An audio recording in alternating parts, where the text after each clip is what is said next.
Everyone कैसे हो भाई? सब बढ़िया ना? उम्मीद करते हैं अच्छे ही होंगे, है कि नहीं?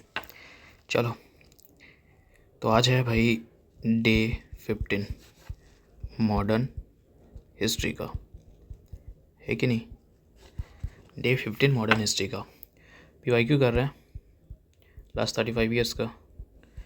क्वेश्चन कहाँ से होते हैं? CSE, CAPF, CDS और स्टेट PCS, है कि नहीं? अब तक हम लोग कहाँ तक पहुँच चुके हैं? तो पॉलिटी कंप्लीट है, इकोनॉमी कंप्लीट है, ज्योग्राफी कंप्लीट है, और अब जो है चौथा सब्जेक्ट जो चल रहा है हमारे पास मॉडर्न हिस्ट्री, ये भी कंप्लीट होने वाला है, बस कुछ दिन की बात है और, है कि नहीं? स्टार्ट करते हैं आज डे 15। हाँ, आज एक नया चीज़ स्टार्ट हो रहा है, गवर्नेंस और उसके अदर एस्पेक्ट्स, मतलब जो कॉन्स्टिट्यूशनल अमेंडमेंट्स या जो कॉन्स्टिट्यूशन जैसे कि चार्टर एक्ट, ये सब आता है। कुछ एडमिनिस्ट्रेटिव, कुछ जुडिशियल डेवलपमेंट हुआ है, प्रेस का डेवलपमेंट हुआ है, एजुकेशन का डेवलपमेंट हुआ है, ब्रिटिश रूल के दरमियान में, इन सारे से रिलेटेड क्वेश्चंस होंगे, ठीक है? अभी 2-4 दिन तक जितने भी चलेंगे उसमें।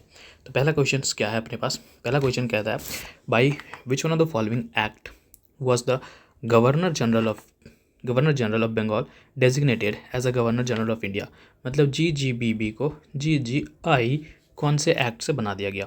एक डिस्क्लेमर और भी, ठीक है? अब चूँकि हम लोग आ चुके हैं, ये ऐसा फेज़ में आ चुके हैं मॉडर्न हिस्ट्री के, जहाँ पर ही मतलब हम लोगों को ऐसा नहीं है कि हम लोग सिर्फ रिकॉल करके या दिमाग का घुमा फिरा करके इधर से उधर से आंसर ले आएंगे, ठीक है? अपने अंडरस्टैंडिंग से नहीं। अभी जो हम आप आ चुके हैं इस फेज़ में, जहाँ पर ही फैक्ट ज़्यादा मैटर करेगा, ठीक है? मतलब ये चीज़ भैया उसमें लिखा है तो उसी में लिखा होना चाहिए, ऐसा नहीं कह सकते आगे पीछे हम लोग दिमाग लगा करके कि ये हो सकता है वो हो सकता है, नहीं।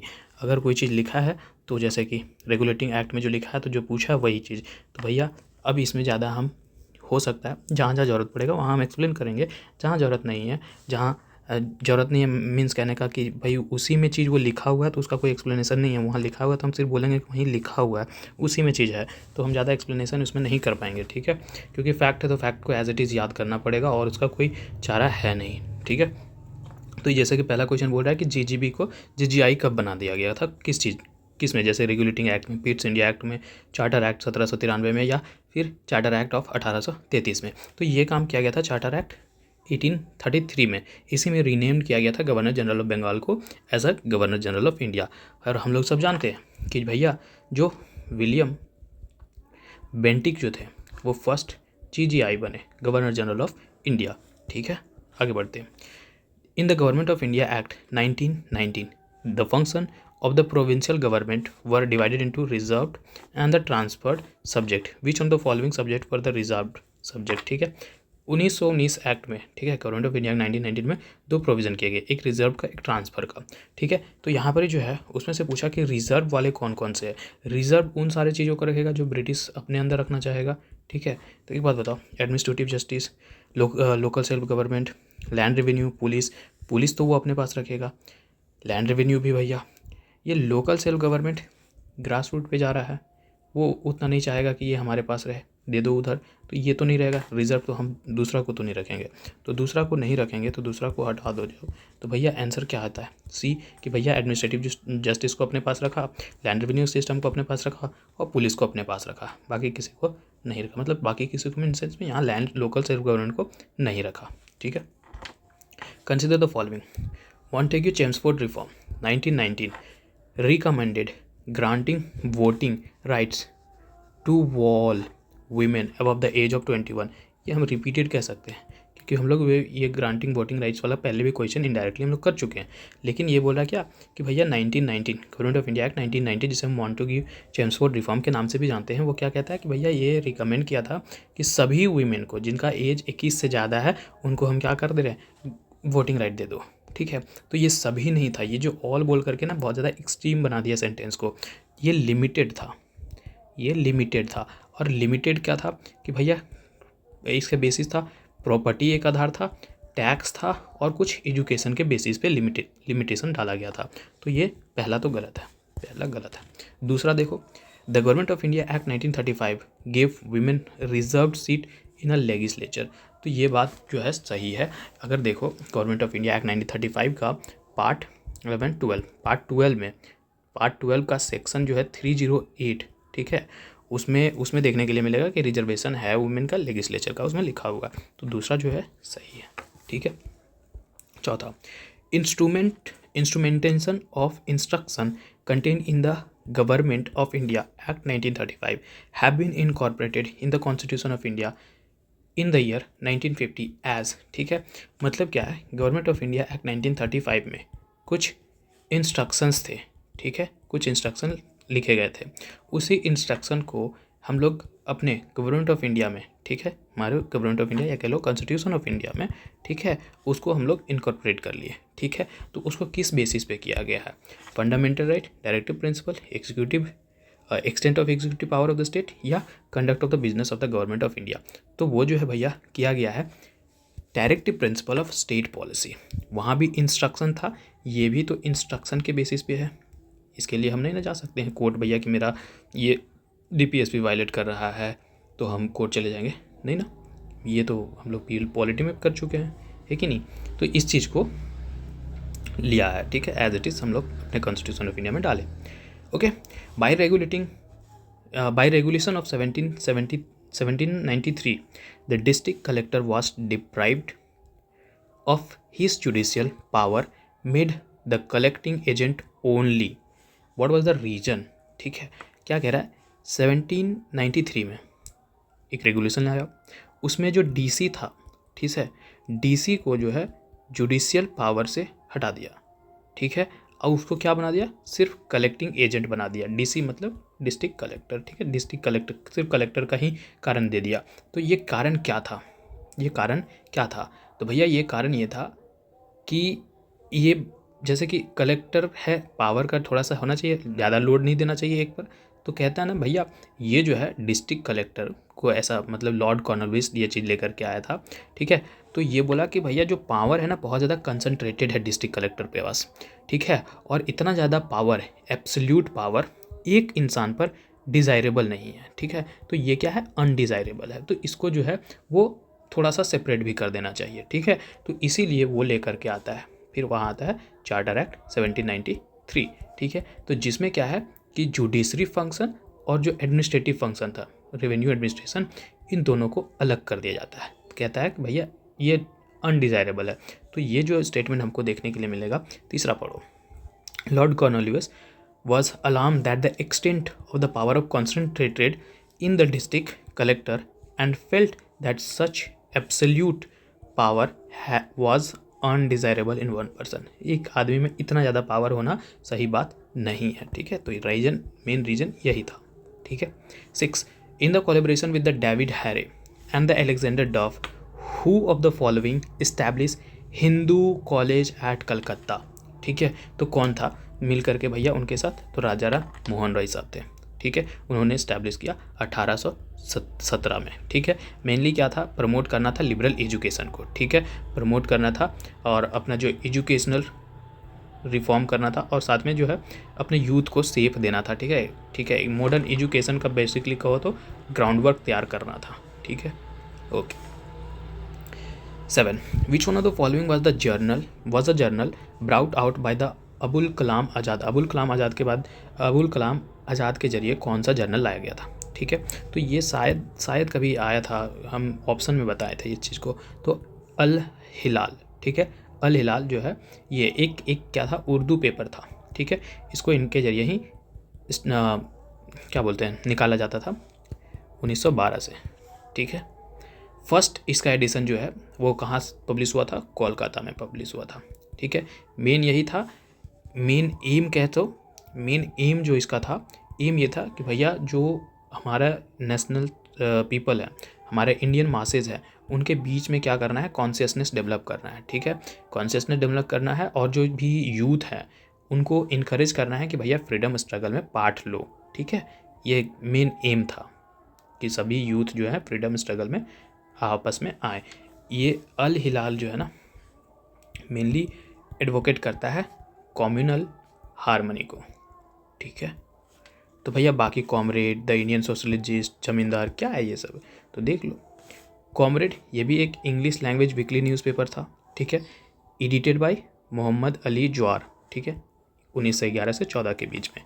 इंडियन सोशोलॉजिस्ट ये भी एक जर्नल है, इसको एडिट कौन कर रहा है? श्यामाजी कृष्ण वर्मा, ठीक है, एक इंडियन रिवोल्यूशनरी फाइटर थे। जमींदार एक उर्दू न्यूज़पेपर है, किनके जरिए निकाला जा रहा था? जफ़र अली खान के जरिए, ठीक है, याद रहे तो ठीक है, कोशिश करना। Who among the following started the newspaper? Som Prakash. Som Prakash को स्टार्ट करने वाले कौन थे भैया? तो हमारे ईश्वरचंद्र विद्यासागर जी थे, ठीक है, स्टार्ट किए थे 1859 में, ठीक है। इनका जो एडिटर जो था वो बात करते हैं, उनका नाम था द्वारका नाथ विदय भूषण, ठीक है, विद्याभूषण, ठीक है, वीकली पेपर था, ठीक है, सबसे पहले संस्कृत प्रेस से आता था, ठीक है। इनका सबसे ज़्यादा कंट्रीब्यूशन अगर बात करो इस पेपर का तो इंडिगो मूवमेंट के दरमियान में था, ठीक है, okay. 9. Consider the following statement. The charter act 1853 published east India company monopoly of Indian trade, sorry establish कर दिया था क्या? अबॉलिस्ट। चार्टर एक्ट 1853 अबॉलिश करता है ईस्ट इंडिया कंपनी का मोनोपोली इंडियन ट्रेड पे, तो ये बात इनकरेक्ट है। ये चीज़ जो 1853 बोल रहा है, ये 1853 नहीं था, ये कितना था? 1813 था। 1813 अबॉलिश करता है ईस्ट इंडिया कंपनी का मोनोपोली, ठीक है, लेकिन दो चीज़ को छोड़ करके कि भैया आप टी पर ट्रेड करते रहेंगे और चाइना के साथ ट्रेड करते रहेंगे, ये 1813 में हुआ था। पहला स्टेटमेंट गलत है। अब दूसरा पढ़ो। Under the government of India act 1858, 1858 मतलब रिवोल्ट ऑफ 1857 के बाद का ये बात है ना, queen proclamation. The British parliament abolished the East India company all together under took the responsibility of ruling India directly, बिल्कुल क्रॉन रूल के अंदर आ चुका था ये गवर्नमेंट ऑफ इंडिया एक्ट 1858 के बाद। इसको एक्ट ऑफ बेटर गवर्नेंस के भी नाम से हम लोग शायद जानते हैं, है कि नहीं? तो दूसरा तो सही है, आगे बढ़ो। Consider the following statement. Warren Hasting was the first governor general who establish a regular police force in the India on the British pattern. ये बात सही है क्या? तो भैया ये जो वॉरेन हेस्टिंग बोल दिया ना, ये ही गलत है, बाकी आगे का ठीक है।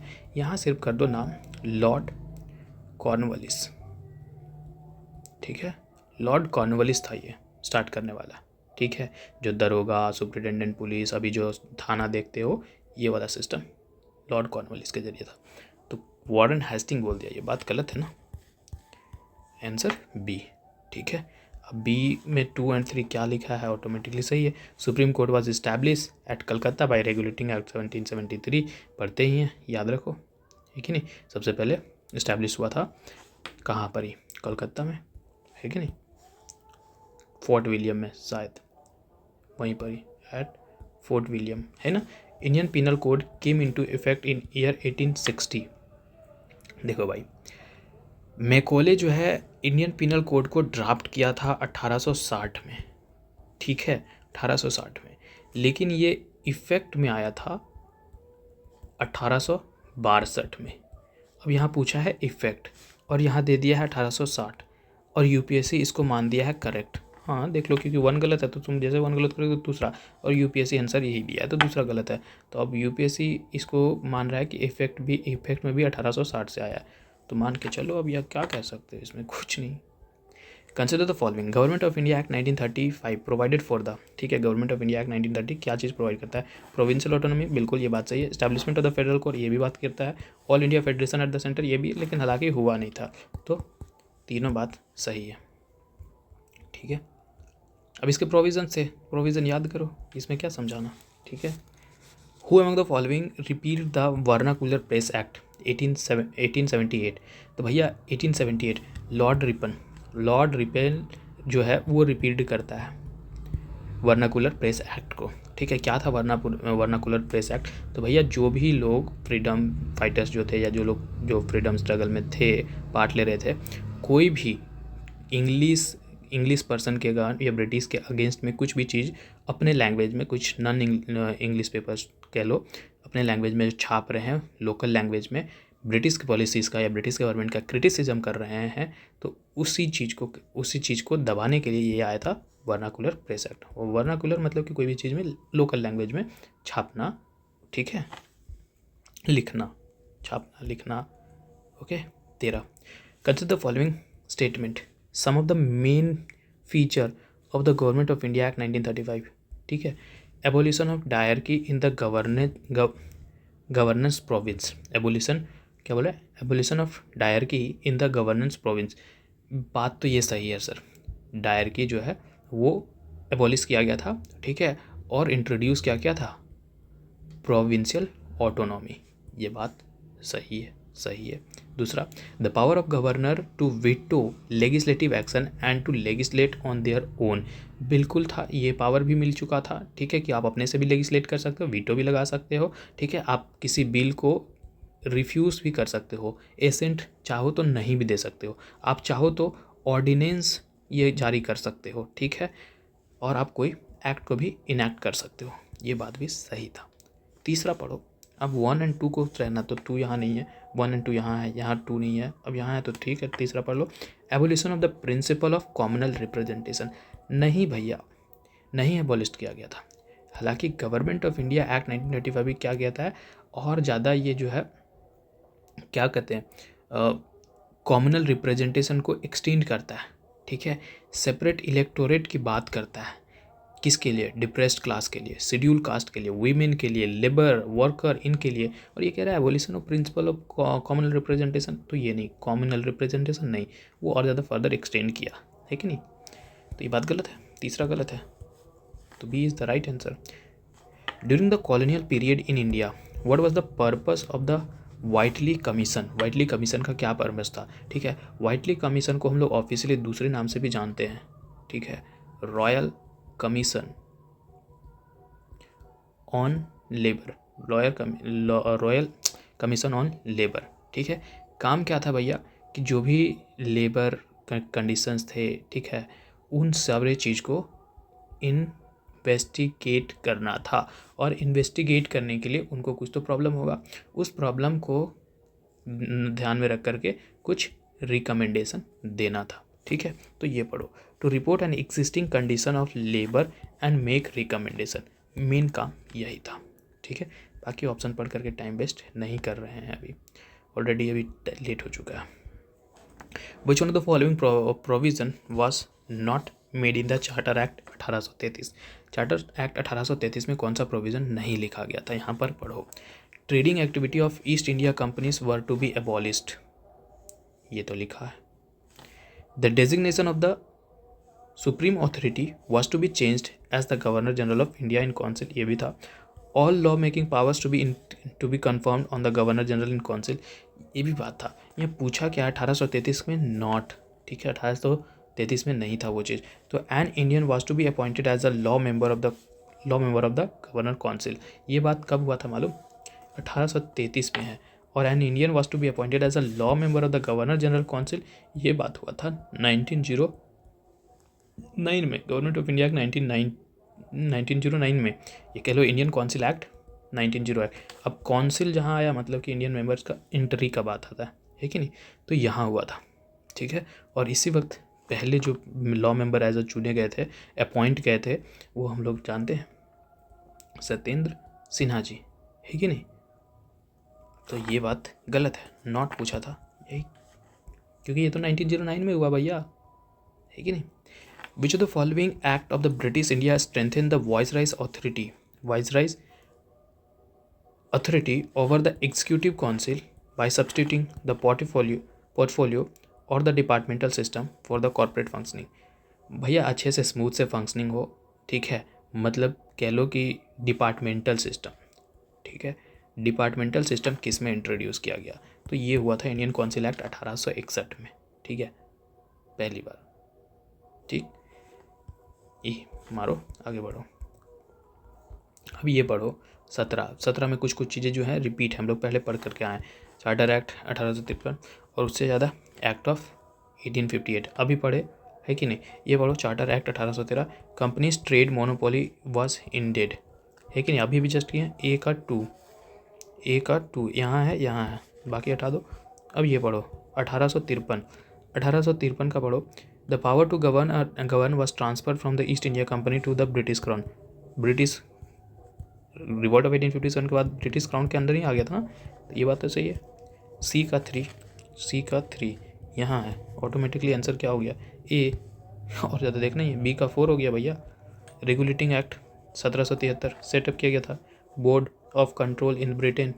किस लिए? To fully regulate the East India company. इसलिए तो नाम भी पड़ा रेगुलेटिंग एक्ट कि रेगुलेट करेंगे अब हम लोग, है ना। पीट्स इंडिया एक्ट बच गया ये। Company's director were asked to present the British government all correspondence and documents pertaining to the administration of the company. अब क्या है, ये चीज़ उसमें था प्रोविजन में, लिखा तो लिखा है, ठीक है, बात सही है। Real intention of the British to include the princely state in the federal union proposed by the Indian Act of 1935 was to, क्या था रियल इंटेंशन? देखो यार सॉरी, एक बात बता देते हैं, अभी भी हमको गाना सुनाई दे रहा है, मेरे कान तक सुनाई दे रहा है और हमको लग रहा है कि ये रिकॉर्डिंग में भी जा रहा होगा, ठीक है, कैंसिलेशन नहीं हो रहा होगा हमको जहाँ तक लग रहा है, ठीक है, कि म्यूजिक जाहिर होगा, तो उसके लिए हम पहले ही सॉरी बोल दे रहे हैं, मेरे पास कोई चांस नहीं है। और इसीलिए अभी कितना तारीख है आज? 27 है, 28 है, 28 है, 27 है, कितना है आज? डेट को भी नहीं पता रहता यार मेरे को, ठीक है, 27 तारीख है ना, हाँ 27 है। कल से 28, 29, 30, 1, ये 4 दिन गायब रहने वाले हैं क्योंकि मेरी मौसी का बेटी का भी शादी है, वहाँ हमको जाना है और मेरे घर के बगल में फिर से गाना स्टार्ट हो चुका है और वो घर का जो गाना स्टार्ट है इसका भी डेट यही टाइम में चलेगा, 28, 29, 30, 1, ठीक है, यही 3-4 में चलेगा, तो वैसे भी चल जाएगा, वैसे भी हम गायब रहेंगे, वैसे भी इन लोग कर, ठीक है। खैर, तो रियल इंटेंशन क्या था ब्रिटिश का? टू इंक्लूड प्रिंसली स्टेट को इंक्लूड करना किसमें? फेडरल यूनियन में, ठीक है। जो ये चीज़ किसमें प्रपोज किया गया था? गवर्नमेंट ऑफ इंडिया एक्ट 1935 में। क्या था रियल इंटेंशन? तो भैया रियल इंटेंशन ये था, use the princes to counter balance the anti imperialist doctrine of the nationalist leader. ये था एक्चुअली गवर्नमेंट ऑफ इंडिया जो है इस चीज़ की बात करता है, ऑल इंडिया फेडरेशन का। अभी हम लोग PY को देखे, ऑल इंडिया फेडरेशन इस्टेब्लिशमेंट की बात करता है कि नहीं? तो जिसमें क्या होगा, ब्रिटिश प्रोविंस भी होगा, प्रिंसली स्टेट भी होगा एज अ यूनिट। तो रियल इंटेंशन अगर बात करें प्रिंसली स्टेट को इंक्लूड करने का फेडरल यूनियन में, तो भैया यही था कि जो प्रिंसेस को है ना उसका इस्तेमाल करेंगे हम लोग, जो एंटी इम्पेरियलिस्ट डॉक्ट्रिन्स फॉलो कर रहे हैं नेशनलिस्ट लीडर लोग, उसको काउंटर बैलेंस के लिए। क्योंकि जो ब्रिटिश प्रोविंस थे ना वो जो ब्रिटिश प्रोविंस थे वो फेवर करते थे किसको? डेमोक्रेटिक चेंजेस को लाने के लिए चाहते थे वो लोग, जबकि प्रिंसली स्टेट चाहते थे कि नहीं डेमोक्रेटिक चेंजेस ना आए, जो अथॉरिटी अभी तक चल रहा है उसी तरीके से चलते आए। तो इसलिए इन लोगों को मिला देंगे तो भैया काउंटर बैलेंस हो जाएगा, ठीक है। दोनों सपोर्ट करेंगे तभी तो कोई लॉ बनेगा, अब दोनों सपोर्ट ही नहीं करेंगे लॉ बनेगा ही नहीं। वैसे ही जैसे कि आज लोकसभा राज्यसभा बिल पास होता है, तो भैया जब मेजोरिटी से नहीं पास होगा तो कहाँ से होगा, ठीक है। तो इसलिए मेन इंटेंशन यही था, काउंटर बैलेंस के लिए। अंडर द परमानेंट सेटलमेंट 1793, ठीक है, the zamindars were required to issue pattas. पट्टा मतलब कि ऐसा कोई कागज़ होता था, उसमें नाम, तुम्हारा कितना ज़मीन, कितने समय में कितना रेंट तुम दे रहे हो, इस तरीके की चीज़ों को लिखा जाता था और दिया जाता था, ठीक है, किसको? फार्मर को दिया जाता था। Which were not issued by many zamindar, जो कि वो बहुत सारे जमींदार के से इशू नहीं किया जाता था उस वक्त। तो उस वक्त के पीछे का रीज़न क्या था, क्यों नहीं करता था वो लोग? भैया उतने ईमानदार थोड़ी होते हैं। उस वक्त क्या था, कोई ऑफिशियल नहीं था कि उस पर चेक कर सके ज़मींदार को कि तुम पट्टा जारी कर रहे हो नहीं जारी कर रहे हो, और इसके वजह से वो लोग जब जारी नहीं करता था तो जो फार्मर होते थे उनको बहुत ज़्यादा दिक्कत का सामना करना पड़ता था, क्योंकि विदाउट पट्टास जो फार्मर होते हैं बहुत वल्नरेबल हो जाते हैं। जो ज़मींदार हैं उसको धमकाते रहता था, डराते रहता था, ज़्यादा पैसा मांगता था, ये भी कहते रहता था हम तुमको ज़मीन से निकाल देंगे, ये ऐसा थ्रेट देते रहता था, ठीक है। तो बहुत सारा चैलेंजेस था, ठीक है। तो चेक करने का कोई अथॉरिटी नहीं था, इसलिए उन लोग मनमाजी कर लेता था अपने, ठीक है। Who amongst the following Englishman first translated Bhagavad Gita into English? कौन था भैया कि जो पहली बार भगवद गीता को ट्रांसफ़र किया, किसमें? इंग्लिश में ट्रांसलेट किया? तो वो थे हमारे चार्ल्स विल्किंस, ठीक है। चार्ल्स विल्किन पहले इंग्लिश मैन जो भगवद गीता को इंग्लिश में ट्रांसलेट करते हैं, ठीक है। ये फाउंडिंग मेंबर भी थे किसके? एशियाटिक सोसाइटी के, ठीक है। और तो बाकी नाम क्या है? विलियम जॉन्स है, अलेक्जेंडर्स है, जॉन मार्शल है, ये देख लो। विलियम जॉन्स ये भी फिलोजिस्ट हैं, फाउंडर हैं एशियाटिक सोसाइटी के, ये भी फाउंडिंग मेंबर थे, ये भी है, ठीक है। चार्ल्स विल्किन क्या है भैया? ये भी एक ब्रिटिश था, ठीक है। किस लिए जाना जाते हैं कि भैया भगवद गीता ट्रांसलेट, यही वाला तो है चार्ल्स विल्किंस, भैया भगवद गीता को ट्रांसलेट किया, अभी तो देखे, और फाउंडिंग मेंबर है एशियाटिक सोसाइटी।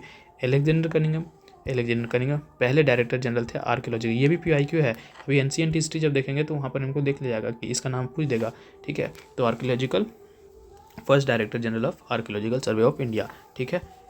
इनको हम लोग फादर ऑफ इंडियन आर्कियोलॉजी भी के नाम से भी जानते हैं, ठीक है। जॉन मार्शल ये थे director general of archaeological survey of India, ठीक है। ओके, बाकी को भी थोड़े थोड़े जान गए हम लोग। Okay, which one of the following is not a feature of the government of India act 1935, ठीक है। कौन सा फीचर नहीं था, एक बात बताओ।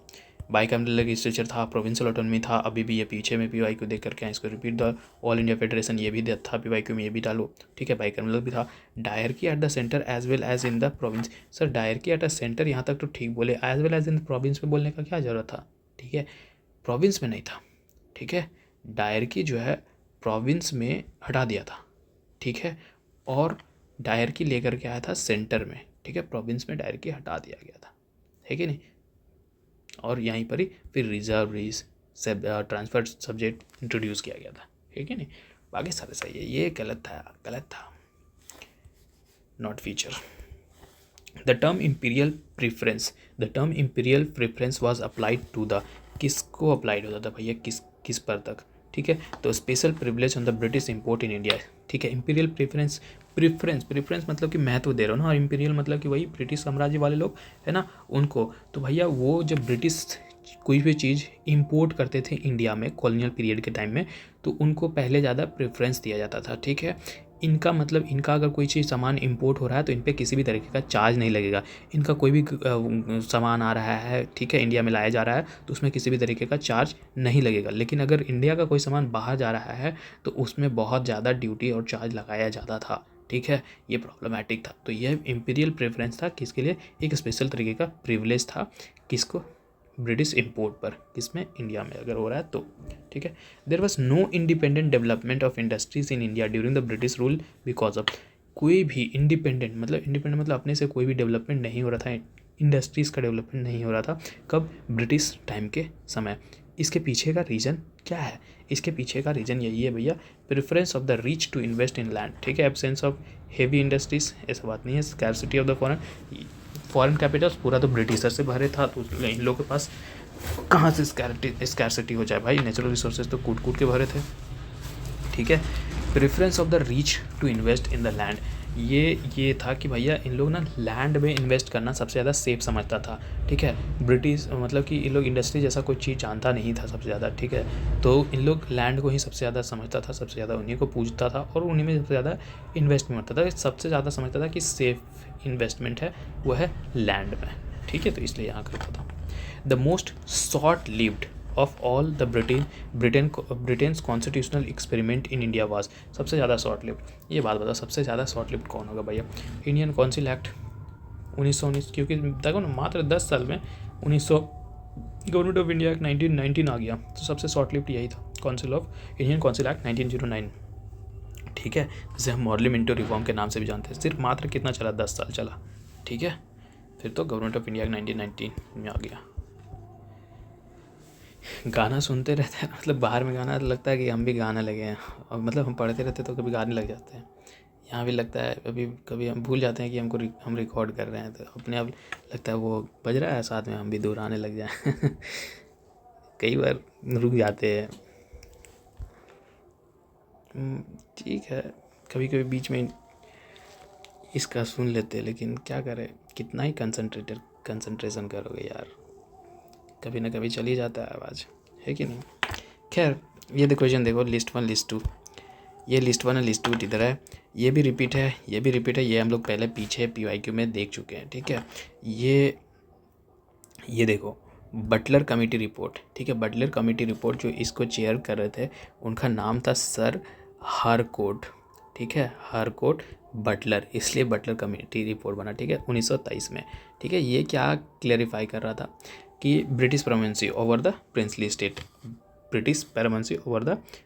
स्टेट, ठीक है।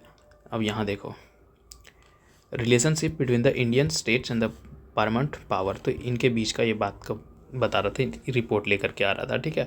मतलब डॉक्ट्रिन ऑफ पैरामेंसी लेकर के आया था, मतलब कि एक तरीके का गाइडलाइन दे रहा था कैसे अच्छे तरीके से रिलेशंस बनेंगे, ठीक है, कंट्रोल कैसा स्थापित होगा। तो ए का 2 बाकी हटा दो। उसके बाद ये हारतोग कमेटी रिपोर्ट जो है ना 1929 में बना, ठीक है। इस किसके जरिए भाई, ये वही 1929 में बना, तो कौन आ रहा था उस वक्त, साइमन कमीशन, ठीक है। कहाँ पर, ब्रिटिश इंडिया में, ठीक है। इसको जो लेड कर रहे थे इनका नाम था फिलिप हार्तोग, ठीक है, इसलिए नाम पड़ा हार्तोग कमेटी। एम क्या था, एम यही था कि जो एजुकेशन रिलेटेड कोई भी इशू है ना उसको एड्रेस करना है, एजुकेशन रिलेटेड जो इशू है उसको एड्रेस करना है, ठीक है। तो बी का 4 पढ़ो, the growth of the education in the British India and the potentialities of its further progress, ठीक है, यही काम था। उसके बाद तीसरा पढ़ो, सी हंटर इंक्वायरी रिपोर्ट कमेटी। अब हंटर वाला जालिया वाला भाग दे दो भैया, ठीक है, क्योंकि यही वाला था, क्योंकि यही रिपीटेड है और पीछे हम लोग PYQ में भी देख चुके हैं हंटर कमीशन को, है कि नहीं। तो सी का 1, बी का 4, ठीक है। अब लास्ट बच गया डी का 3, मुदिमन कमेटी रिपोर्ट, डी का 3, working of the diarchy and led the Montagu Chelmsford reform, ठीक है। मुदिमन, ठीक है, इसको जो हेड कर रहे थे या लीड कर रहे थे इनका नाम था सर एलेक्जेंडर मुदिमन, ठीक है। कब, 1924 में, ठीक है। डायरकी के इशू से रिलेटेड ये काम करते हैं, ठीक है, okay. 26, who among the following leaders did not believe in the drain theory of the दादा भाई नौरोजी। ये रिपीट है, ये सब ट्रेन थ्योरी के दिए हैं और हम लोग इनका नाम लेकर के यहाँ देखे भी थे कि इन्होंने क्या क्या कंट्रीब्यूशन दिया ट्रेन थ्योरी में, ठीक है। ये जो है सर सैयद अहमद खान ये नहीं बिलीव करते हैं या मानते हैं, ठीक है। ये एक मुस्लिम स्कॉलर या रिफॉर्मर कह लो, ये इनका मानना नहीं है ड्रेन थ्योरी का। इनका ये कहना है कि भाई ब्रिटिश तो अच्छा किया भाई, ब्रिटिश का तो जो ब्रिटिश जो कर रही है वो उसका पॉजिटिव इम्पैक्ट है इंडियन इकोनॉमी पर, ठीक है। ये ड्रेन ऑफ वेल्थ थोड़ी हो रहा है, जो आप देख रहे हो ड्रेन ऑफ वेल्थ है वो ड्रेन ऑफ वेल्थ नहीं है, उनका तो पॉजिटिव इम्पैक्ट है, इंडस्ट्रीज खुल रहे हैं, जॉब मिल रही हैं, ऐसे वैसे बोलते हैं, ठीक है।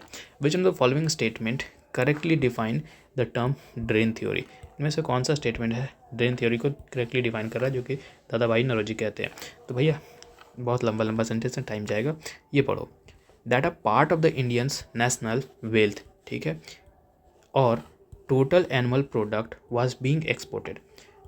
इंडियन नेशनल वेल्थ वो भी जा रहा है, एनुअल प्रोडक्ट जो है इंडिया का वो मतलब प्रोडक्ट जो है इंडिया का वो भी सालाना एक्सपोर्ट होते जा रहा है, कहाँ पर ही, ब्रिटेन में, for which India got no material. सब कुछ जा रहा है ब्रिटेन और उसके बदले में इंडिया को क्या मिल रहा है, घंटा, कुछ नहीं, ठीक है, रिटर्न में। तो यही तो है ड्रेन थ्योरी, ठीक है।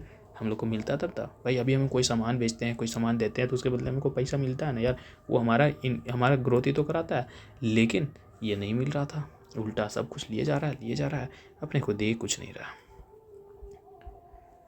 गाना अच्छा बज रहा है, कुछ ना समझ में आए क्या करे। 28, the foundation of the modern educational system in India was led by, किनके जरिए भैया, मैकॉले। फाउंडेशन अगर मॉडर्न एजुकेशन की बात है तो मैकॉले कैसे बोल सकते हो, मैकॉले मिनट आया 1835 में, यही लेकर के आया, ठीक है। पूरा नाम जानोगे, थॉमस बेबिंगटन मैकॉले, ठीक है। सबसे ज़्यादा इंग्लिश एजुकेशन पे ज़्यादा इंपॉर्टेंस देते हैं। इसका मानना है कि भैया इस मॉडर्न एजुकेशन को लेकर के आएंगे, ठीक है, तो हम क्या करेंगे, इंडियंस को क्या बना देंगे मालूम, इंडियंस तो होंगे, ठीक है, इंडियंस किस में होंगे, ब्लड में होंगे और कलर में होंगे, लेकिन वो टेस्ट में, ओपिनियन में, इंटेलेक्ट में, मॉरल में क्या बन जाएंगे, इंग्लिश मैन बन जाएंगे। सिर्फ कलर और ब्लड से वो हिंदुस्तानी रहेंगे, बाकी सब तरीके से वो अंग्रेज बन जाएंगे, ठीक है। तो ये प्राइमरी फोकस कहाँ देता है, शुरुआती मतलब कि प्राइमरी फोकस बात करो तो एजुकेशन पे देता है, ठीक है, कि एजुकेशन पे दो ताकि सबको अंग्रेज बना दो, ठीक है।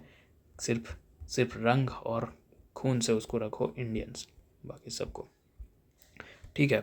29 क्वेश्चन पढ़ो, स्टेटमेंट पढ़ो, can you show me one free country where there are separate electorates. तुम देखिए एक कंट्री दिखा दो जहाँ separate electorates. The British element is gone, British चले गए, but they have left the misshapes behind, लेकिन जो अपनी बुराइयाँ थी वो छोड़ करके यहाँ चले गए। Who among the following said the above mention statement in the constituent assembly debate. ये कॉन्स्टिट्यूएंट असेंबली डिबेट में ये बात किसने कही थी, ठीक है। तो भाई डिस्कशन हो रहा था, हम लोग जानते हैं 2 साल 11 महीने 18 दिन, कहीं कहीं 17 दिन लिखा आता है, ठीक है। इतने दिन तक डिबेट चला भैया, डिबेट चला तो बात हो रहा था सेपरेट इलेक्टोरेट का इंक्लूजन किया जाए नहीं किया जाए, तो उसी में सरदार वल्लभ भाई पटेल जी ये स्टेटमेंट बोल देते हैं, ठीक है। ओके, आगे बढ़ते। The British government introduce different land revenue system in different part of India. बिल्कुल, बहुत सारे हम लोग पढ़ते हैं, जमींदारी पढ़ते हैं, माहलवारी पढ़ते हैं, परमानेंट पढ़ते हैं, इजारेदारी पढ़ते हैं अलग अलग पोजीशन में। हम लोग मैप बना करके देखते हैं, इधर इधर इधर, ठीक है ठीक है, एजर्सन सही है। क्या इसलिए it led to create a different classes in Indian history, इसलिए हम लोग अलग अलग मतलब इसलिए अलग अलग रेवेन्यू सिस्टम इंट्रोड्यूस किया गया था क्योंकि अलग अलग क्रिएट करना था क्लासेस इंडियन पीजेंट्री में। ये बात तो नहीं होगा ना भाई, ये बात तो नहीं होना चाहिए, मतलब कि होना चाहिए बट ये एक्सप्लेन नहीं कर रहा है, पहले को एक्सप्लेन कर रहा है क्या। लेकिन अपने में देखो इट लेड मतलब कि अलग अलग परमानेंट, माहलवारी, ठीक है, जमींदारी, ये अलग अलग है क्या, ये सब क्रिएट कर रहे हैं different classes in the Indian peasantry, बिल्कुल कर रहे हैं। ये नहीं कह सकते, इनको इनकार नहीं कर सकते, सिंगली अगर पढ़ो तो इनकार नहीं कर सकते, लेकिन बोलोगे इसको ये एक्सप्लेन कर रहा है, इसीलिए मतलब ये अलग अलग क्लासेस इंडियन पीजेंट्री में बनाना था, इसीलिए जो अलग अलग जो है रेवेन्यू सिस्टम को इंट्रोड्यूस किया गया था अलग अलग पार्ट ऑफ इंडिया में, तो ये बात फिट नहीं बैठ रहा है। दोनों अपने आप में सही है, सही है। रीजन एक्सप्लेन कर रहा है, को नहीं कर रहा है, तो भैया बी में मार दो ना, both A and R true but R is not correct explanation of A, ठीक है।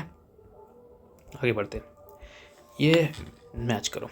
जजमानी सिस्टम यही है ना भैया, जजमानी सिस्टम कहाँ है, हम लोग नॉर्थ इंडिया में देखते हैं ना, मतलब एक तरीके का ऐसा अरेंजमेंट है कि लोअर कास्ट के जो लोग हैं वो अपर कास्ट के जो हैं उनको रिटर्न में देते हैं कोई चीज़, जैसे हम लोग जजमानी में हम लोग जजमान बोलते हैं ना, जजमान, ठीक है। हम लोग तरफ आते हैं, क्या करते हैं कि जो ब्राह्मण हैं वो घर घर आ जाते हैं, अभी भी आते हैं, ठीक है।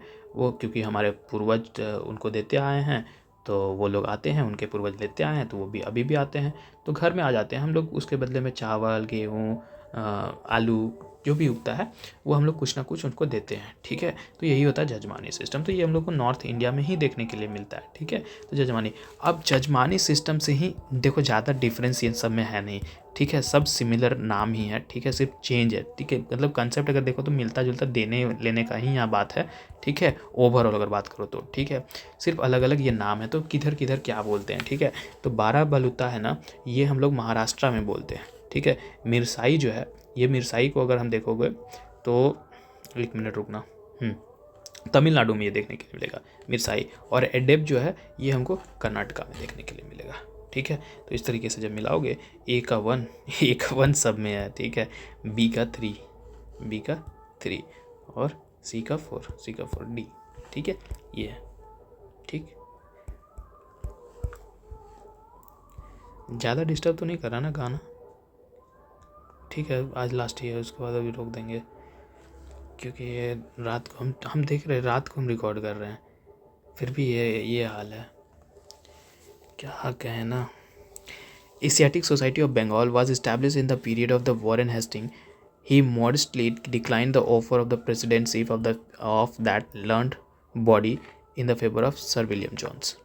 एक बात बताओ, Asiatic society of Bengal was establish in the period of Warren Hasting, ठीक है, यहाँ तक सही है, हुआ था उन्हीं के टाइम में, ठीक है, क्योंकि उस वक्त जो है वॉरेन हेस्टिंग कौन थे, गवर्नर जनरल हुआ करते थे बंगाल के, ठीक है, और वो एशियाटिक सोसाइटी के ग्रेट सपोर्टर भी हुआ करते थे, तो ये बात तो सही है। And modestly decline the offer of presidentship of that learn body in the favour of William Jones, ठीक है। अब विलियम जॉन्स कौन सा भैया, ये क्या कर रहा था, ये भी एक क्वालिफाइड स्कॉलर था, ठीक है, और ये जो सोसाइटी है ना उसका प्रेसिडेंसीशिप इसी को दिया गया था, ठीक है। तो ये बात भी सही बोल रहा है, modestly declined the offer of presidentship of the learn body in the favour of sir William Jones, ये बात सही है, ठीक है। Warren Hasting was himself a great scholar, बिल्कुल, अपने में भी वह थोड़ा हस्ती था भाई, बिल्कुल। And an ardent orientalist who used to encourage the study of Sanskrit, Persian, Arabic, भाई अपने में एक हस्ती है तो वो सपोर्ट तो करेगा नहीं सब, तो वो बिल्कुल संस्कृत, पर्सियन, अरेबिक, ये सब चीज़ को इनकरेज कर रहा था। क्यों कर रहा था? क्योंकि ये बताता है कि अगर हम इस सब चीज़ को प्रमोट करेंगे ना, तो कहीं के भी कल्चर को, कहीं के भी हिस्ट्री को, हिस्टोरिकल हेरिटेज को समझने में लिए बहुत ही ज़्यादा ये इम्पॉर्टेंट है। ठीक है, इसलिए वो इनकरेज कर रहा था। तो ये बात सही है। तो रीजन भी सही है, एजर्सन भी सही है, रीजन एक्सप्लेन भी कर रहा है। ठीक है सर, कोई बात नहीं, आगे बढ़ते हैं फिर। Arrange the following event in the chronological order. ठीक है सर, क्रोनोलॉजिकल ऑर्डर में अरेंज करते हैं। तो सबसे पहले जो आता है ना, ये आता है वुड्स डिस्पैच 1854 में। ठीक है, 1854 में वुड्स डिस्पैच आता है। ठीक है, मेनली क्या है इसका काम, क्या था? सेव करना। किस चीज़ को? इंडियन एजुकेशन सिस्टम को। ठीक है, तो सबसे पहले ये आया। सी कहीं दिख रहा है? दिख रहा है तो छोड़ दो, 2 जगह बच गया। हंटर कमीशन फिर आता है 1882 में, 54 के बाद 82 में। ठीक है, इसका क्या रिकमेंडेशन था? एजुकेशन सिस्टम से ही रिलेटेड था। इसका क्या था कि प्रायोरिटाइज करो लिटरेट कैंडिडेट्स को। किसके लिए? गवर्नमेंट जॉब के लिए। प्राइमरी स्कूल को एक्सपैंड करो। ठीक है, अंडर डेवलप्ड एरिया में स्कूल बनाओ। ठीक है, लोकल सेल्फ गवर्नमेंट बॉडीज़ को और ज़्यादा ग्रो करने में मदद करो। प्राइमरी एजुकेशन मैनेजमेंट को और ज़्यादा स्ट्रेंथन करो। इनकरेज करो कि भैया प्राइवेट सेकेंडरी स्कूल खोले जाएं। ठीक है, फंड्स इकट्ठे करो नए स्कूल खोलने के लिए। ठीक है, ये सब काम था हंटर कमीशन। उसके बाद कौन आता है? उसके बाद आता है सैडलर कमीशन 1917 में। ठीक है, ये क्या करता है? सैडलर कमीशन का हम लोग दूसरे नाम से भी जानते हैं, कलकत्ता यूनिवर्सिटी कमीशन के नाम से। ये जो है कलकत्ता यूनिवर्सिटी में जो भी इश्यूज़ चल रहे थे इंडियन एजुकेशन से, उन एजुकेशन को इश्यूज़ को एड्रेस करता है। ठीक है, जैसे टीचर ट्रेनिंग हो गया, ऑटोनॉमी की बात हो गया, यूनिवर्सिटी ऑटोनॉमी का। ठीक है, सेकेंडरी एजुकेशन में और प्राइमरी एजुकेशन में वहाँ पर सेपरेशन का बात हो गया, उस तरीके का बात है। ठीक है, ज़्यादा हो रहा है कि भैया हम लोगों को वीमेन एजुकेशन में ज़्यादा एम्फेसाइज करना है। ये सब काम यहाँ पर ही ये कमीशन बोल रहा था सर लोग। अब लास्ट जो बच जाता है ये होता है सार्जेंट प्लान। ये सार्जेंट प्लान आता है 1944 में। ठीक है, सार्जेंट प्लान ऑफ एजुकेशन। अब ये भी प्रपोज करता है एक कॉम्प्रीहेंसिव एजुकेशन सिस्टम। ठीक है, किसके साथ? With primary, pre primary education जो कि 3 से 6 साल ईयर ओल्ड के बच्चों के लिए।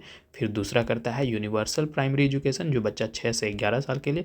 फिर मिडिल करता है 11 से 14 साल के लिए।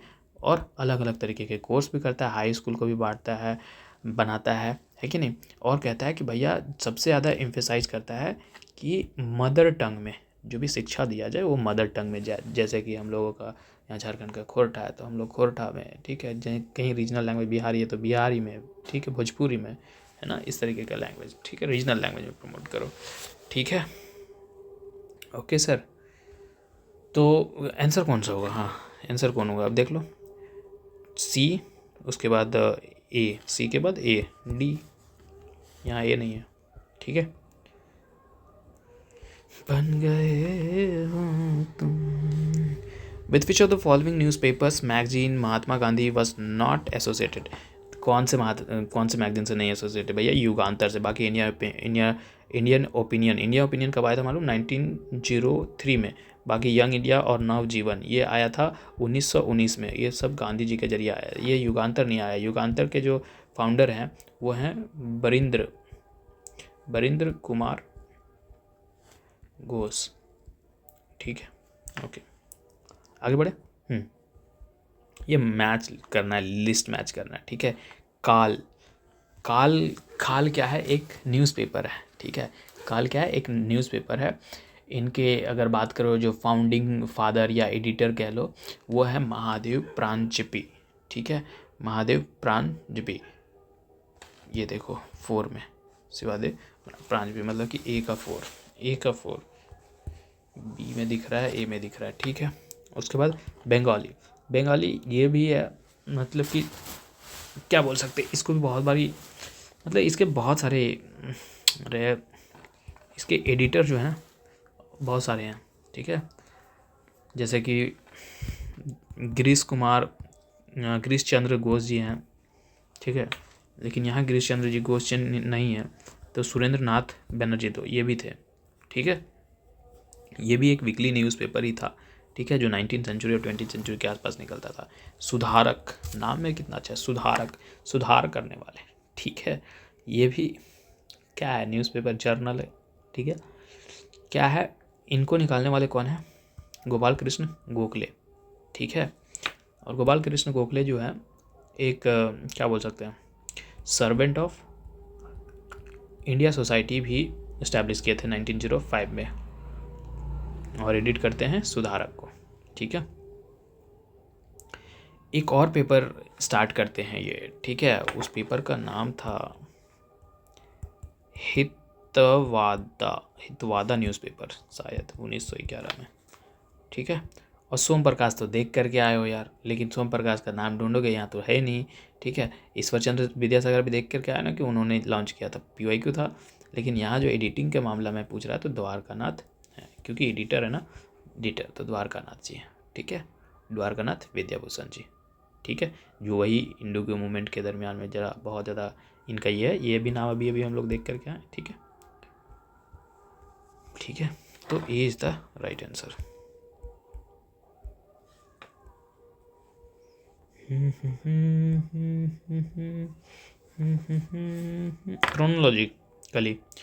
क्रोनोलॉजिकली अरेंज करना है, ठीक है भैया। बैन 1930 सबसे पहले 1829 में, रॉलेट एक्ट आया 1919 में, है कि नहीं, 1919 में।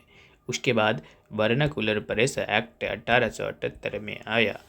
वुड डिस्पैच अभी भी देख करके आया 1854, 29, 54, 18, मतलब कि 3, 4, फिर 78, 1 एंड रॉलेट एक्ट है जी, दो। C is the right answer. Answer A, sorry, answer A नहीं, answer C, assertion A. Generally India had a favourable balance of trade during the British.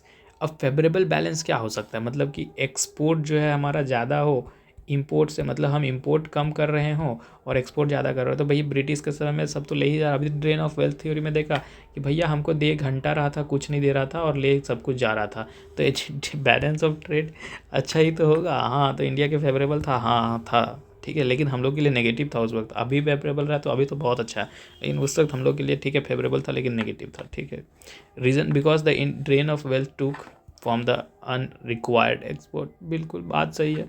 Reason भी एक्सप्लेन कर रहा है, ड्रेन ऑफ वेल्थ अभी भी देख करके आया, एक्सप्लेन कर रहा है, ठीक है। 38 कमीशन है, इधर चेयरमैन है, कौन सा कमीशन कौन सा चेयरमैन, ठीक है, ओके। सबसे पहले देखो, किसको देखोगे, 1 मिनट रुक जाओ, हमको ऑप्शन देखने तो पहले, ठीक है। रेले कमीशन, ठीक है, रेले कमीशन जो है, 1 मिनट रुकना यार, आवाज़ करेगा नहीं तो, हाँ। रेले कमीशन, हाँ रेले कमीशन 1901, ये हैं थॉमस रॉबर्टसन जो है स्पेशल कमिश्नर बनते हैं, ठीक है, रेलवे फंक्शनिंग का, ठीक है, कि रेलवे कैसे कैसे फंक्शन करेगा, तो वही प्रपोज करते हैं ये एक रेलवे कमीशन। रेलवे पढ़ रहा था उस वक्त बुड़बक आदमी, रेलवे कमीशन, ठीक है। एक रेलवे बोर्ड इस्टेब्लिशमेंट करते हैं कि भैया कैसे कैसे चलेगा, क्या करना है, ये सब चीज़ देखने के लिए, ठीक है, ओके ओके। फेमाइन कमीशन देखो, अभी क्या था कि 1899 और 1900 इस बीच में फेमाइन आया, ठीक है। फेमाइन आया तो लॉर्ड कर्जन को अपॉइंट किया गया एज अ फेमाइन कमीशन, ठीक है। लॉर्ड कर्जन अपॉइंट करता है फेमाइन कमीशन, जो उसको लीड कर रहा था, इसको लीड करता जो है वो एंथनी मैकडोनल्ड, ठीक है। एंथनी मैकडोनल्ड कहाँ है, ए में है, ठीक है। मतलब ए का 4, सॉरी, ABCD, ए का 4, ठीक है, और बी का 1। अब सी देखो, इरिगेशन कमीशन, अब फेमाइन आ गया था, उसके बाद क्या है भैया कि नहीं, काम अच्छा करना चाहिए, थोड़ा सा खेती उती में इरिगेशन सिस्टम बढ़िया करो भैया, तो उसके लिए एक कमीशन बनता है, ठीक है। और वो भी अपॉइंट किया जाता है किसके जरिए, लॉर्ड कर्जन के जरिए, ठीक है। लेकिन उसको चला कौन रहा होता है, ठीक है, उसको चला कौन रहा होता है, तो इसमें देखते हैं, 1 मिनट रुकना। एंड्रयू फ्रेजर्स नहीं, 1 मिनट, कॉलिन स्कॉट ये था, Colin Scott, sir Colin Scott पूरा नाम था सर कॉलिन स्कॉट मैनरिक, ठीक है, इसको अपॉइंट किया जाता है, ठीक है। पुलिस रिफॉर्म लास्ट में बच गया Andrew Fraser, police reform Andrew Fraser, ठीक है, लेड कर रहा था, और साथ में लॉर्ड कर्जन भी था। एम यही था कि पुलिस सिस्टम को रिफॉर्म करना है, ठीक है। तो डी का 3 और सी का 2, 4 1 2 3 4 1 2 3 4 1 2 3 4 1 2 3, C is the right answer. With reference to the deindustrialisation which of the following statement is are correct. Deindustrialisation से कौन सा स्टेटमेंट, प्रोसेस स्टार्टेड इन 1813, अरे बोल ही सकते हैं 1813 में स्टार्ट हो गया। हाँ देखो ना, मोनोपोली ख़त्म कर दिया था ना, ईस्ट इंडिया कंपनी का ट्रेड मोनोपोली ख़त्म कर दिया था, है कि नहीं, तो हो गया यहाँ से डी इंडस्ट्रियलाइजेशन चालू, है कि नहीं, हाँ हो गया, पहला क्या कह सकते हैं, हो गया। Abolition of monopoly trade rights of the East India company aggravated the process, हाँ इस प्रोसेस को और ज़्यादा थोड़ा सा बढ़ा दिया कि जब जो है मोनोपोली ऑफ ट्रेड राइट्स जो था ईस्ट इंडिया कंपनी का वो ख़त्म कर दिया, तो ये और ज़्यादा डी इंडस्ट्रियलाइजेशन को प्रमोट कर दिया, है कि नहीं, इंक्रीज़ कर दिया, ठीक है, कह सकते हैं, तो सी मार दो, दोनों सही। Which of the following is one of the reason for considering the Charter Act of 1833 important। हम क्यों कहेंगे important, क्योंकि भैया इसमें थोड़ा सा, बाकी सब तो ठीक है, मोनोपोली वाला बात था, लेकिन इसमें जो है ना एजुकेशन के लिए पैसा भी दिया जा रहा था, ठीक है। It made the financial allocation for the education Indian, कितना मालूम, सम ऑफ 1 लाख रुपीज़, ठीक है, 1 लाख रुपया दिया जा रहा था, ठीक है, इंडियंस को, ताकि आप लिटरेचर लर्निंग के लिए, साइंस के लिए हर एक साल दिया जाता था, अब ये सब सीखो पढ़ो, ठीक है, okay. First Hindi newspaper Udant Martand 30 मई 1826 बस पब्लिश फ्रॉम, कहाँ से पब्लिश्ड हुआ था, उदंत मार्तंड जिसको इंग्लिश में हम लोग कहेंगे द राइजिंग सन, ठीक है, द राइजिंग सन, ओके। नाम मतलब किन के जरिए किया था तो मालूम, ये प्रोड्यूस किन के जरिए किया जा रहा था, जुगल किशोर शुक्ला जी के जरिए, ठीक है, जुगल किशोर शुक्ला जी के जरिए, कहाँ से मालूम, कोलकाता से, हर ट्यूसडे को किया जाता था, ठीक है, okay. Which on the following act for the first time created a functioning of legislature council, अरे भैया ये रिपीटेड है कि नहीं, 1853 में, ठीक है, पहली बार। आगे बढ़ते हैं। Which of the following act the British for the first time introduced the system of indirect election in the 1892 में इस चीज़ को indirect election first time introduce किया गया था, ठीक है, जब लेजिस्लेटिव काउंसिल में जो था उसमें इनडायरेक्ट इलेक्शन किया जा रहा था, एडिशनल मेंबर को जब लाया जा रहा था तब, ठीक है, इंडियन काउंसिल एक्ट 1892 में, ठीक है, इंडियन काउंसिल एक्ट 1892 में फर्स्ट टाइम इस चीज़ को इंट्रोड्यूस किया गया था, इनडायरेक्ट इलेक्शन को, ठीक है, okay. Arrange the following in their chronological, ठीक है सर, क्रोनोलॉजिकल में अरेंज करना है तो पूरा क्वेश्चन काहे पढ़ रहे हो। ड्रामेटिक परफॉर्मेंस एक्ट, ये 1876 का बात है, ठीक है। गवर्नमेंट क्या करती है, इंट्रोड्यूस करती है ड्रामेटिक परफॉर्मेंस एक्ट 1876, किस लिए, जो भी सीडीसीएस इंडियन थिएटर्स थे उनको कंट्रोल करने के लिए, कोई भी अगर प्रोटेस्ट कर रहा है कॉलोनियल गवर्नमेंट या कॉलोनियल रूल के अगेंस्ट में तो उसको रोकने के लिए, ठीक है, उसको कंट्रोल करने के लिए 1876 में ड्रामेटिक परफॉर्मेंस एक्ट लाया जाता है, ठीक है। तो सबसे पहले ए को रखो, यहाँ नहीं है, यहाँ नहीं है, ठीक है। वर्नाकुलर प्रेस एक्ट अभी भी देख कर क्या है कि इसका टाइम है 1878 का, ठीक है। एम वही बात है कि कंट्रोल करना है भैया, इंडिजीनियस प्रेस को रिस्ट्रिक्ट करना है, जो भी ब्रिटिश पॉलिसीज़ को क्रिटिसाइज़ कर रहा है वर्नाकुलर लैंग्वेज में, तो ठीक है 1878, मतलब कि ए के बाद बी रख सकते हैं क्या, ए बी के साथ बी यहाँ भी है, ए के साथ बी यहाँ भी है, कोई बात नहीं बना, ठीक है। तीसरा देखते हैं, तीसरा में आ जाता है बंगाल टेनेंसी एक्ट 1885, ठीक है, बंगाल टेनेंसी। अब बंगाल टेनेंसी एक्ट था तो टेनेंट से ही ये होगा ना भैया, ठीक है, ज़मींदार से रिलेटेड और टेनेंट से रिलेटेड प्रॉब्लम थे तो उसी को ठीक करने के लिए लाया, है कि नहीं, बंगाल। तो हो गया ना, मिल गया, ए बी डी कहाँ है, ए में है, मार दो, लास्ट में सी बच गया, north western province of Awadh, ठीक है, north western province of Awadh, ये भी आया था। इसका एम क्या था, इन्हांस करना है किस चीज़ का, एडमिनिस्ट्रेशन का, कहाँ पर ही, इन सारे टेरेटरीज़ में, ठीक है, जो नॉर्थ वेस्टर्न प्रोविंस हैं, ठीक है, उन वही सारे टेरेटरीज में। In the Indian context the attitude of the paternalism in governance is associate. Patron मतलब पिता साइड वाला है ना, पिता लोग क्या करते हैं, सजेशन देते हैं ना, सजेस्टिंग वाले। तो इस तरीके का कौन सा चीज़ में दिखता है, मतलब कि within Indian context the attitude of the paternalism in governance is associated with, किसके साथ दिख रहा है देखने के लिए मिलेगा तुमको, तो थॉमस मुनरो को देखने के लिए मिलेगा ये पैटर्नलिज्म टाइप में। कौन थे ये, स्कॉटिश और ब्रिटिश कह लो, लीडर सोल्जर कह लो, ठीक है, जो कि एक मद्रास प्रेसिडेंसी में गवर्नर के तौर पे सर्व कर रहे थे। और ये इंट्रोड्यूस करते हैं क्या चीज़, रैयतवारी सिस्टम, ठीक है, रैयतवारी सिस्टम, ठीक है, लैंड रेवेन्यू का, ठीक है। इसमें ही इनका अप्रोच को अगर देखो ना, तो इनका अप्रोच कैसा है कि भैया ये एड्रेस कर रहा है ना सोशल एडमिनिस्ट्रेटिव इशू, लेकिन सोशल और एडमिनिस्ट्रेटिव इशू जो है उसको एड्रेस करते करते जो अपना लोकल कस्टम है, ठीक है, उसको भी बिगड़ने नहीं दे रहे, उसको भी ध्यान रख रहे हैं। तो इसी चीज़ को देख करके दिखता है कि पैट्रिनलिज्म गवर्नेंस दिखता है, ठीक है। हमारे पेरेंट्स कैसे होते हैं कि भैया तुम आज़ाद हो, तुम जो करना चाहो करो, लेकिन अपना कल्चर को मत भूलो, ठीक है, इस तरीके से, तो लोकल कस्टम्स को मत भूलो, ये सब चीज़ तो थॉमस मुनरो को दिखता है।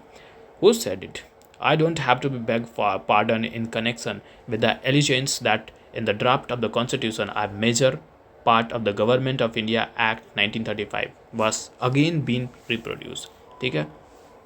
अब हिंदी में सुन लो, ये किसने कहा, मुझे इस आरोप के संबंध में क्षमा मांगने की आवश्यकता बिल्कुल भी नहीं है कि संविधान के प्रारूप में भारत सरकार अधिनियम 1935 को एक प्रमुख भाग को पुनः प्रस्तुत किया गया है।